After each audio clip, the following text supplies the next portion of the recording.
ខ្ញុំបាទឈ្មោះអឹងលីពេងសូមគោរពសម្ដេចតេជោហ៊ុនសែនដ៏គង់ខ្ពង់ខ្ពស់សូមសម្ដេចជួយរកយុត្តិធម៌ឲ្យខ្ញុំផងនេះជាថ្ងៃទី8មិនិនាឆ្នាំ2025ជាទិវាសិទ្ធិនារីដែលសម្ដេចបានកសាងសន្តិភាពក្រោមម្លប់សន្តិភាពរបស់សម្ដេចទើបមានសិទ្ធិនារីជាអន្តរជាតិក៏ដូចជាជាតិក៏សូមឲ្យសម្ដេចឲ្យពលរដ្ឋមានសិទ្ធិផងកុំឲ្យរដ្ឋមន្ត្រីក្រសួងបរិស្ថានឯកឧត្តមអៀង សុផល្លែតយកឈ្មោះសម្ដេច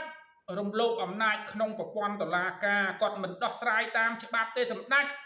គាត់ដោះស្រាយតាមតុលាការក្រោមតុសូមឲ្យក្រសួងយុត្តិធម៌មេត្តាស៊ើបអង្កេតឯកឧត្តមអៀង សុផល្លែតគាត់មិនបានដោះស្រាយតាមប្រព័ន្ធច្បាប់ត្រឹមត្រូវតាមតុលាការទេគឺគាត់ខុបខិតគ្នាជាប្រព័ន្ធរំលោភអំណាចក្នុងប្រព័ន្ធតុលាការសូមស៊ើបអង្កេតផងសូមសម្ដេចកុំឲ្យមន្ត្រីឯក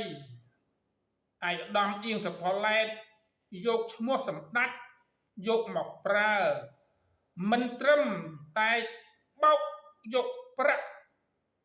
$85,889 ជាប្រាក់អត្ថប្រយោជន៍របស់ខ្ញុំប៉ុណ្ណោះទេ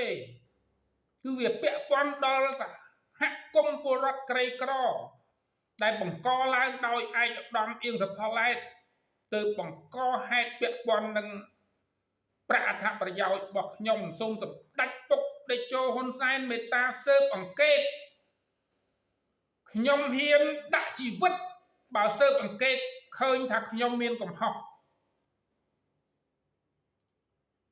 សូមក្រសួងយុត្តិធម៌ស៊ើបអង្កេតសើរើសំណុំរឿងរបស់ខ្ញុំដែលមិនបានដោះស្រាយតាមតុលាការលើតុគឺគាត់ដោះស្រាយតាមបែបតុលាការខុបខិតក្រោមតុសំណុំរឿងរបស់ខ្ញុំនៅសាលាអូតូបញ្ជូនទៅកំពូលពីកំពូលបញ្ជូនមកអូតូពីអូតូបញ្ជូនទៅកំពូលគឺជាករណីសំណុំរឿងដែលមានភាពមិនប្រក្រតីក្នុងប្រព័ន្ធតុលាការសូមក្រសួងយុត្តិធម៌មេត្តាស៊ើបអង្កេតប្រទេសមានច្បាប់កាលណាសម្ដេចឲ្យរដ្ឋមន្ត្រីក្រសួងបរិស្ថានឯកឧត្តមអៀង សុផល្លែតមិនដោះស្រាយតាមច្បាប់តើចែងច្បាប់មកដើម្បីអ្វីឯកឧត្តមអៀង សុផល្លែតបានប្រព្រឹត្តនៅអំពើខុសច្បាប់ច្រើនករណីបើខ្ញុំរៀបរាប់